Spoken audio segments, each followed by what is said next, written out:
Zdravo, živja. Dober dan.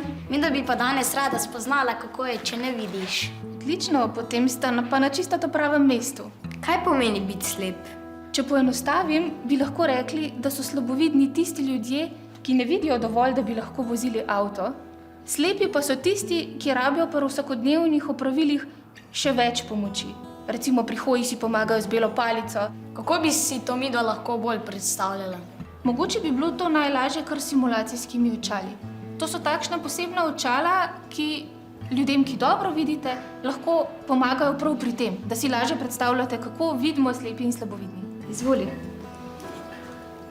Tebe pa prosim, da odložiš tole stekleničko nekam.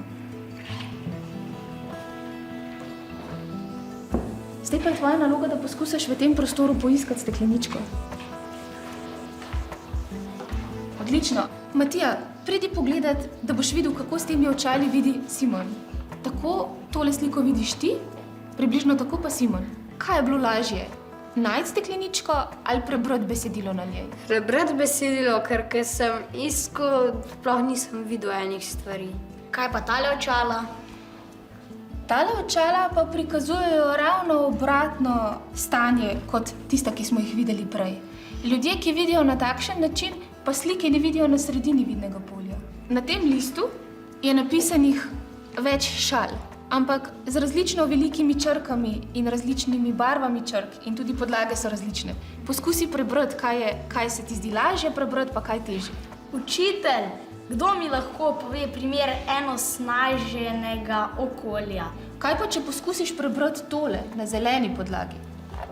Muzejski uslužbenec okara šolanja, ne smeš sedeti tukaj. Kako je bilo tokrat?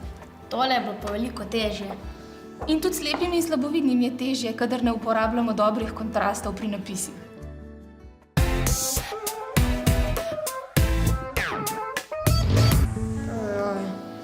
Vse, kada bi me en z blatom pomazal. Ja, res tako zgleda. Takole vidiš ti, takole pa ljudje s takšno okvaro vida. Tale očala prikazujejo, kako je, če je vidno polje zožano na ta način, da se vidi samo polovica slike.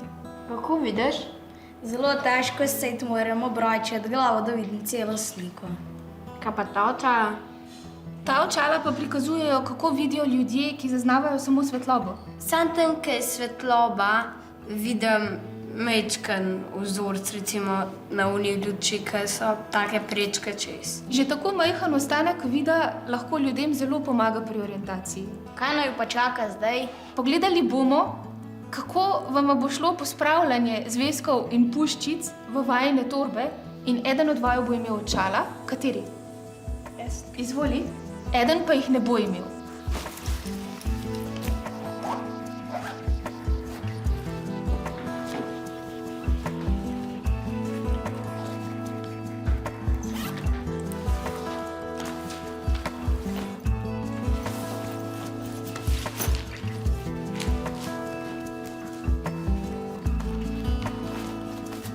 Jaz sem že.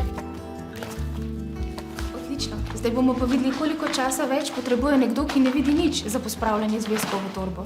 Stvari je veliko lažje narediti, če vidiš, a ne? Ker če ne vidiš, moraš zares vsako stvar potipati. Simon, potreboval si približno 2 minute več kot Matija. Ja, res je bilo težko, čisto sem videl, sem mogel vse vtipati. Si predstavljate, da imajo slepi otroci prav tako kot vsi ostali za to, da pospravijo svoje šolske potrebščine 5-minutni odmor? Vse to morajo narediti v enem odmoru. Zdaj bomo pa poskusili priti s pomočjo bele palice in tehle očal od točke A do točke B. Kako se hodi pa z belo palico?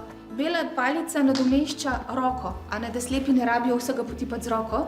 In v takem skoraj pol krogu tipaš. S tapkanjem po stolu ti bom pokazala, kje je stol.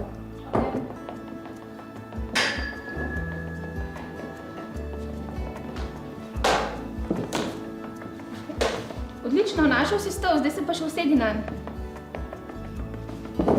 Sploh nisem vedel, kje sem, pa sem se samo na belo palico zanašal, še na stol sem se narobil usedel.